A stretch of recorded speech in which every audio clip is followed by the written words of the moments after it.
শিরোনাম হলো প্রধানমন্ত্রী তারেক রহমান সাহেব ভারতে কেন যাবেন কিংবা কেন যাবেন না।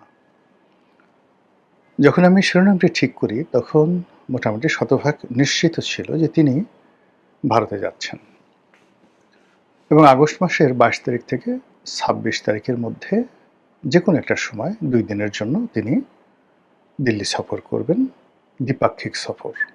এটা ব্রিক্সের কোনো সম্মেলন নয়।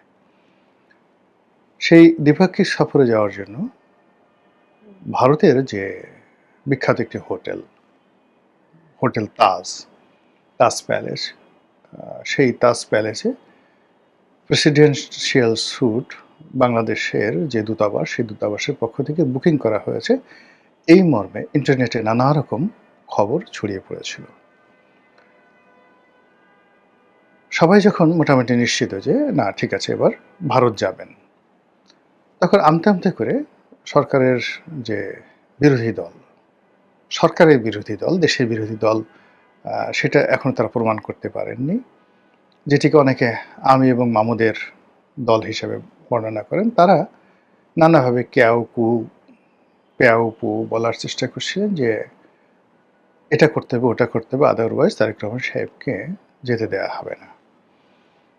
কিন্তু আপনারা জানেন যে সিদ্ধান্ত গ্রহণে তারেক রহমান সাহেবের এখন যে কর্তৃত্ব, এটি শেখ হাসিনার চেয়ে অনেক অনেক বেশি। শেখ হাসিনার দলে বহু মানুষ ছিলেন, তার আশেপাশে, তার পরিবারে, যারা তার সঙ্গে রাগারাগি করতেন, ঝগড়াঝাঁটি করতেন।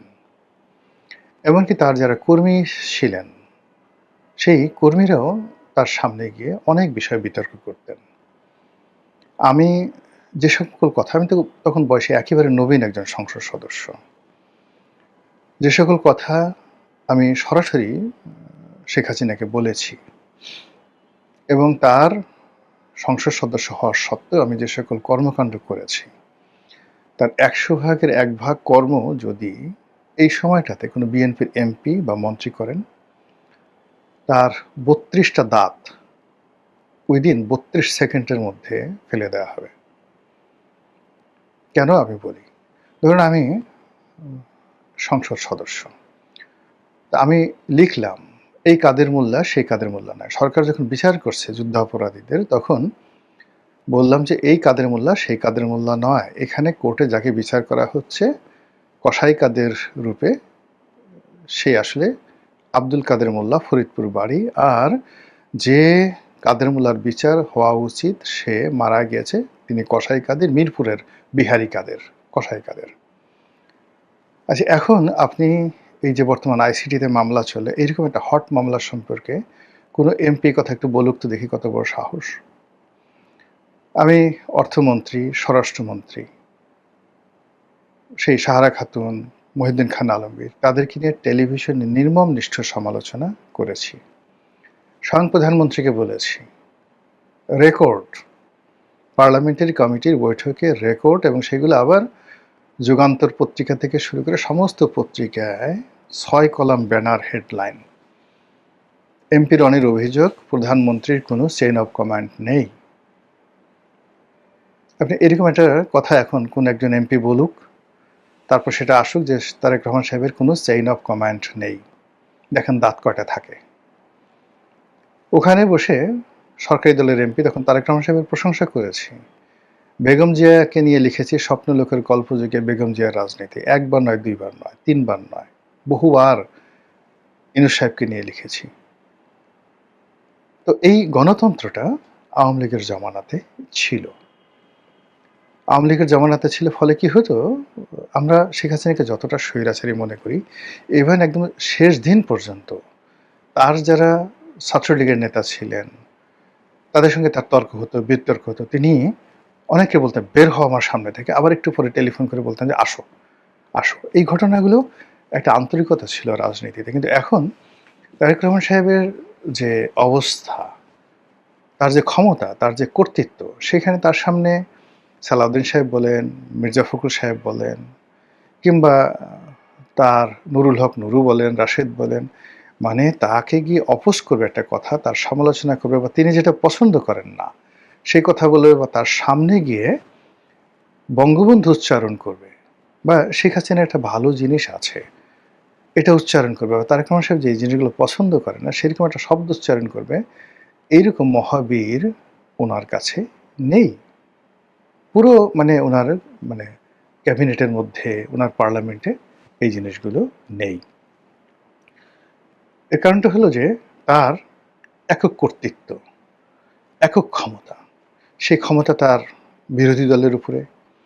শেখ হাসিনার বিরোধী দল যারা ছিলেন তারাও গৃহপালিত ছিল। তিনি এরশাদ সাহেবকে, রওশন এরশাদকে, তারপরে শেষে জিএম কাদেরকে, এদেরকে নিয়ে ঘুডু করতে পারতেন, একজন আরেকজনের বিরুদ্ধে লাগিয়ে দিতে পারতেন। রাশেদ খান মেনন এবং তার দলের মধ্যে ফজলে হোসেন বাদশাহ, তাদের মধ্যে ঘুডু লাগিয়ে দিতে পারতেন। এরপরে হাসানুল হক ইনু, মঈনুদ্দিন খান বাদল, তাদের মধ্যে ঘুডু লাগিয়ে দিতে পারতেন। এখন তারেক রহমান সাহেবের সেটা বলতে হয় না। তিনি যেটা চাইবেন সেটাই সংসদের বিরোধী দল এবং রাজপথের বিরোধী দল হুবহু সেম জিনিসটা করবে। এবং এই যে বাইরে যে সমালোচনাগুলো শুনছি, গালাগালিগুলো শুনছি, এগুলো যে মেকি, এগুলো যে সাজানো, এটা বোঝার জন্য খুব বেশি পাণ্ডিত্য দরকার নেই। তো সেই দিক থেকে জনাব তারেক রহমান সাহেবের ভারত সফরে যাওয়া, এটা 100% তার ডিজায়ার, তার একক ডিজায়ার। তিনি কারো পরামর্শ নিতে পারেন যদি তার ইচ্ছা হয়, কিন্তু তার যদি ইচ্ছা না হয়, ডিজায়ার না হয়, এবং তিনি যদি ওপেন আপ করে না দেন, সেখানে তাকে পরামর্শ দেওয়ার মতো ক্ষমতা তার সরকারের বাইরের কারোরই নেই। নো ওয়ান, ভিতরও নেই, বাইরেরও নেই। তো সেই দিক থেকে তিনি ভারত যাচ্ছেন, ভারত যাবেন, এটা একান্তই তার ব্যক্তিগত বিষয়। যাবেন না তাও তার ব্যক্তিগত বিষয়। গেলে কি হবে সফলতা, এটার সফর তাকেই করতে হবে বা আমাদেরকে করতে হবে। না গেলে কি হবে, অ্যাজ ইট ইজ, মানে কমপ্লেক্স ব্যাপার। এইরকম একটি অবস্থা যখন সরকারের ভিতরে বাইরে সরকার প্রধানকে নিয়ে এরকম যখন একটা অবস্থা চলছে, ঠিক সেই সময়টিতে আমরা জানলাম যে তিনি ভারত সফরে যাচ্ছেন। প্রথমত সবাই দুনিয়া উল্টে গেলে যাবে না ইত্যাদি ঘটনা, তিনি যাচ্ছেন অল অন এ সাডেন। আমরা তো অবাক হয়ে গেলাম, কি ব্যাপার, তিনি যাচ্ছেন। একেবারে দিল্লিতে হোটেল বুক করা হয়ে গেছে, 2 দিনের সফরে যাচ্ছেন, তাও আবার এই আগস্ট মাসের 22 থেকে 26 তারিখের মধ্যে। এটা কেন, কি কারণে?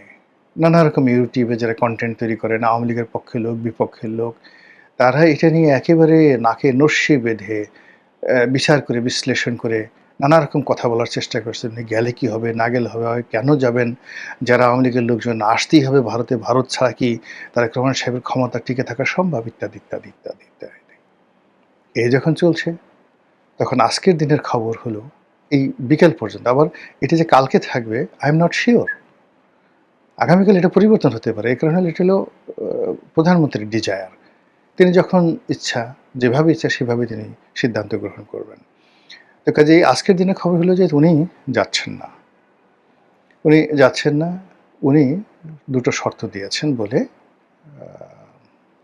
পত্রপত্রিকায় এসছে। শর্ত নম্বর 1, শেখ হাসিনাকে ফেরত দিতে হবে। শর্ত নম্বর 2, উসমান হাদির হত্যাকারীকে ফেরত দিতে হবে। এটা যেভাবে আলোচনা হচ্ছে, তদ্রূপ ডিপ্লোম্যাটিক ল্যাঙ্গুয়েজে পররাষ্ট্র মন্ত্রণালয়ের থেকে বলা হচ্ছে যে জনাব তারেক রহমান সাহেব প্রধানমন্ত্রী, তিনি যে ভারত যাবেন, এটা যাওয়ার জন্য যে একটা অনুকূল পরিবেশ দরকার, সেই পরিবেশটা এখনো তৈরি হয়নি বা সৃষ্টি হয়নি। ব্যাস, এই পর্যন্তই। তো এর মধ্যে আবার তারেক রহমান সাহেবের যারা বিরোধী পক্ষ বা যারা চান তারেক রহমান সাহেব ভারতে যান, ভারতে যাওয়ার পর ভারত তাকে শিকল দিয়ে আটকে ফেলুক। শিকল মানে কি? মায়ার বন্ধন, ভালোবাসার বন্ধন। গলায় মালা পরে আটকে পড়ুন। তারপর তার হাতে শেখ হাসিনাকে তুলে দিবেন। তারপর তাকে অনুরোধ করবেন যে আপনি আওয়ামী লীগের সেই নিষেধাজ্ঞা উঠে পড়ুন। আর আওয়ামী লীগের লোকজন শামীম ওসমানের নেতৃত্বে, জাহাঙ্গীর কবির সাহেব নানক এর নেতৃত্বে, বাহাউদ্দিন নাজমী সাহেবের নেতৃত্বে প্লেন ভরে লন্ডন, আমেরিকা থেকে হাজার লোক বাংলাদেশের এয়ারপোর্টে আসবে। কোটি মানুষ তাদেরকে অভ্যর্থনা জানাবে, আর বিএনপির লোক আর জামাতের লোক ঘরে শুয়ে লেবেন চুষ খাবে। এই যে এটা স্বপ্নবিলাসী কল্পনা, এই কল্পনা যারা করেন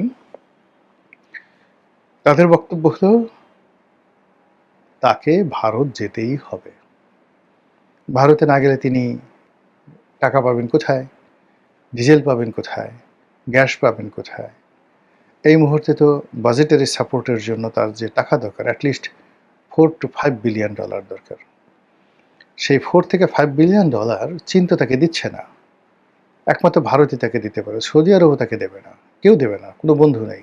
IMF দেবে না, ওয়ার্ল্ড ব্যাংক কেউ দেবে না। অন্যদিকে যেটা IMF থেকে আমাদের পাওয়ার কথা সেটা তো আমরা পেলামই না। ইউনূস জামানাতে, অর্থাৎ শেখ হাসিনার জামানাতে যেটা প্রায় $5 বিলিয়ন যে একটা ঋণ চুক্তি স্বাক্ষরিত হয়েছিল, যেটা 3টি কিস্তি দেওয়া হয়েছিল বা 2টো কিস্তি দেওয়া হয়েছিল, বাকি কিস্তি একটাও ইউনূস জামানাতে ছাড়ানো যায়নি। আর এই সরকারের আমলে সেই ঋণ চুক্তিটাই বাতিল করে দিয়ে বলছে ফ্রেশ ভাবে নতুন করে অ্যাপ্লাই করো। আর সেই নতুন অ্যাপ্লাই করা হয়েছে কিনা আমরা জানি না, তবে যে একটা রিপোর্ট দেখলাম সেটা হলো ওয়ার্ল্ড মানে IMF মানে ঋণের ভারে জর্জরিত 10টি দেশের তালিকা করেছে, তার মধ্যে বাংলাদেশও আছে। কখন যে আরও মন্দ রিপোর্ট এই ব্যাপারে চলে আসে আমরা বলতে পারি না। তো এইরকম যখন অবস্থা চলছে তখন সরকার পরিচালনা করার জন্য তার টাকা দরকার। আর ওই যে আওয়ামী লীগের যারা লোকজন, ভারতপন্থী যারা লোকজন, তারা বলছে যে এই সময় ভারত ছাড়া আসলে তাকে কেউ সাহায্য করতে পারবেন, এবং ভারত তাকে যে শর্ত দেবে, যে চুক্তি দেবে, সেটা অনুধাবন করে মেনে নিয়েই তাকে যেতে হবে। অন্যদিকে যারা ভারত বিরোধী শক্তি আছে বাংলাদেশে, তাদের বক্তব্য হলো আমরা না খেয়ে মরবো, দরকার হলে উটের চামড়া খাবো, জুতোর চামড়া আমরা সিদ্ধ করে খাবো। আমাদের আল্লাহ রসুলও তো একবার এরকম 6-7 বছর পরিবার পরিজন নিয়ে এরকম অবরোধের মধ্যে পড়েছিলেন। তারা সেই উটের চামড়া খেয়েছেন, তারপর জুতোর চামড়া সিদ্ধ করে তারপর তারা ঘূর্ণিবৃত্তি নিবারণ করেছেন। তো পেটে পাথর বেঁধেছেন। তো সেরকম যদি হয় আমরাও সেই কাজ করবো। আমরা ভারতের কাছে কোনো অবস্থাতেই আমাদের আত্মমর্যাদা বিসর্জন দেব না। আমাদের ঈমান আছে, ইয়াকিন আছে, আমল আছে। আমরা ফু দিলে অনেক কিছু হয়ে যায়। এরকম যারা একটা ইলিউশন, হ্যালুসিনেশন এর মধ্যে যারা আছেন তাদের কথা আলাদা। এখন আমরা বাস্তবে আসি। বাস্তবে হলো যে প্রতিবেশী ভারত আমাদের বৃহত্তম প্রতিবেশী। আমাদের ট্রেড অ্যান্ড কমার্সের একটা বিরাট অংশ তাদের সাথে হয়, এবং আমাদের অনেকগুলো সফট পাওয়ার, সেই সফট পাওয়ারে ভারতের অংশগ্রহণ আছে। নেতিবাচক বলেন, ইতিবাচক বলেন। আমাদের সেনাবাহিনীর মধ্যে, পুলিশের মধ্যে, সিভিল সার্ভিসের মধ্যে, বিচার বিভাগের মধ্যে, তারপরে সিভিল সোসাইটি যেটিকে আমরা সুশীল সমাজ বলি, সেখানে পত্রপত্রিকায় সাংবাদিক থেকে শুরু করে একেবারে ভিক্ষুকদের মধ্যে ভারতের এজেন্ট আছে বলে অনেকে অভিযোগ করেন। তো কাজে এ সকল সফট পাওয়ার দিয়ে তার সঙ্গে সঙ্গে আবার প্রায় 4200 কিলোমিটারের বা 4300 কিলোমিটারের বিশাল সীমান্ত ওদের সাথে আমাদের আছে, এবং বাংলাদেশে একটি বৃহত্তম রাজনৈতিক দল, যে রাজনৈতিক দলে এই মুহূর্তে অ্যাটলিস্ট 40% তাদের সমর্থন রয়েছে এককভাবে, মানে আওয়ামী লীগের। আর যদি কম্বাইন্ডলি ধরি যে আওয়ামী লীগ করে না কিন্তু বিএনপিকে এখন পছন্দ করছে না, জামাত করে না কিন্তু আওয়ামী লীগও করে না কিন্তু বিএনপিকে, এরকম সাধারণ যারা সরকার বিরোধী লোকজন রয়েছে প্লাস আওয়ামী লীগের, এই সংখ্যা হয়ে যাবে অলমোস্ট 70%।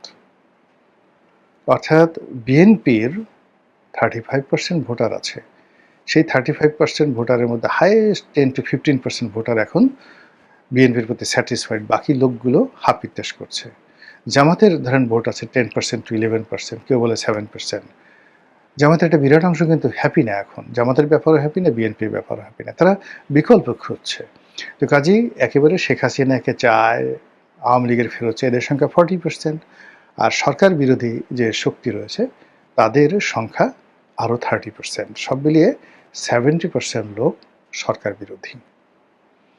কাজে এই যে সরকার বিরোধী বিশাল একটা গোষ্ঠী, সেই গোষ্ঠী বিদ্যুতের একটা নতুন সমস্যা হলে, তারপরে ডিজেলের সমস্যা হলে, এলপিজির সমস্যা হলে, টাকার সমস্যা হলে, ব্যাংকে গিয়ে টাকা না পেলে, এলসি করতে না পেলে, ঘুষ দুর্নীতি দেখলে, চাঁদাবাজি দেখলে একসঙ্গে হাউকাউ করে ওঠে। এবং এটা কোনো অবস্থাতেই প্রতিবেশী যদি এখানে ইন্ধন দেয়, অর্থাৎ তাদের হাতে যে সফট পাওয়ারগুলো আছে সেইগুলো, প্লাস ওই যে 40% আওয়ামী লীগের যারা লোকজন রয়েছে তারা মানে জনগণমন, মানে আর কি বলবো, আর দ্বিতীয় অংশ বললাম না। ভারতের দিল্লির দাদারা যেভাবে বলবেন সেভাবেই তারা চলবে, এর বাইরে তারা যাবে না। এই যে ডিফিকাল্টিসগুলো, সেই ডিফিকাল্টিসগুলো বর্তমান সরকারের জন্য একটা যাকে বলা হয় বিরাট বোঝা হয়ে গেছে। তারা ভারতকে অ্যাভয়েডও করতে পারবে না, আবার ভারতের সঙ্গে সম্পর্ক নাকে খত দিয়েও করতে পারবে না। এখানে যে স্মার্ট নেগোসিয়েশন রয়েছে, সেই নেগোসিয়েশনে যেন কোনো অবস্থাতেই ভারতের সঙ্গে আলোচনার দরজাটা বন্ধ না হয়। তারেক রহমান সাহেব এখন যথেষ্ট বয়স হয়েছে তার, he is about 62 years old, যথেষ্ট বয়স হয়েছে, কিন্তু সরকার পরিচালনায়, রাষ্ট্র পরিচালনায় একেবারেই নবীন। এই বাস্তব অবস্থাটা তাকে বুঝতে হবে।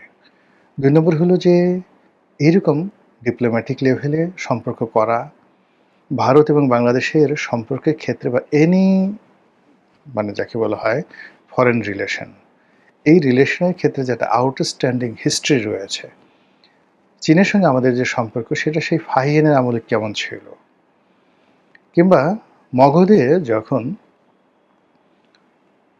রাজা বিম্বিসার ছিলেন, সম্রাট বিম্বিসার ছিলেন, তার ছেলে যখন সেই অজাতশত্রু ছিলেন, যখন গৌতম বুদ্ধ জীবিত ছিলেন, তখন এই মগধের সঙ্গে রাজনীতির সঙ্গে কি কূটনীতির সম্পর্ক জড়িত, কিংবা আলেকজান্ডার যখন এসেছিলেন তখন এই নন্দ বংশের সঙ্গে তার কি সমস্যা ছিল, কি করে চাণক্য ক্ষমতা এলো। এই যে রাজনীতির একটা যাকে বলা হয় সূত্র, এই সূত্র কখনো পরিবর্তন হয় না।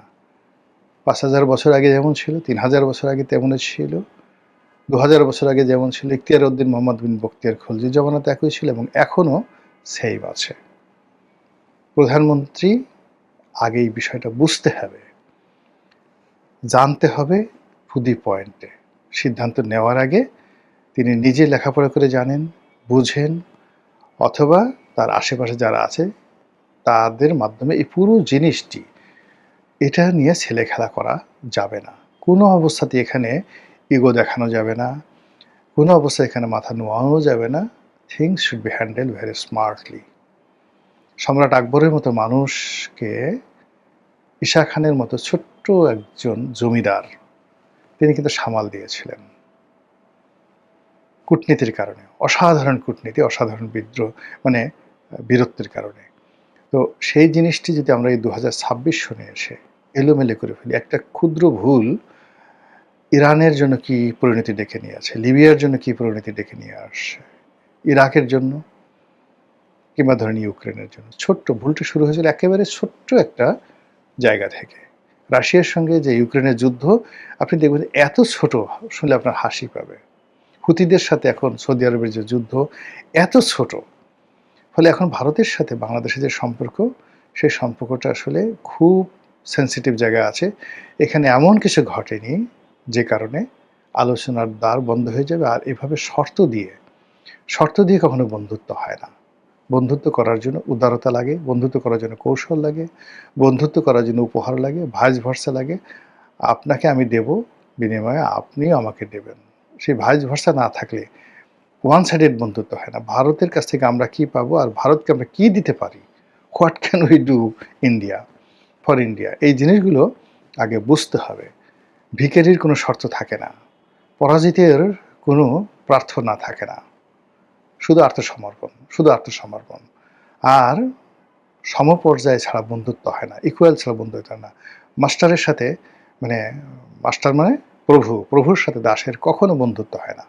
একমাত্র আল্লাহর সাথে, আল্লাহই বলছেন যে আমি তোমার মালিক, তুমি আমার দাস, আসো লেটস হ্যাভ এ ফ্রেন্ডশিপ। একমাত্র আল্লাহ ছাড়া এই সুযোগ আর তার বান্দাদেরকে কেউ দেয় নাই। সবাই একটু 19-20 হইলেও আপনাকে অবদমিত করার চেষ্টা করবে। কাজেই ভারতের সঙ্গে আপনি যে কোনো কিছু করবেন, করার আগে আপনি চিন্তা করেন 10 বার যে আমার কি আছে, কি দেওয়ার আছে, কি পাওয়ার আছে, এবং সে অনুযায়ী আপনার ডিপ্লোম্যাটিক চ্যানেল ঠিক করতে হবে। মহান আল্লাহ আমাদের সবাইকে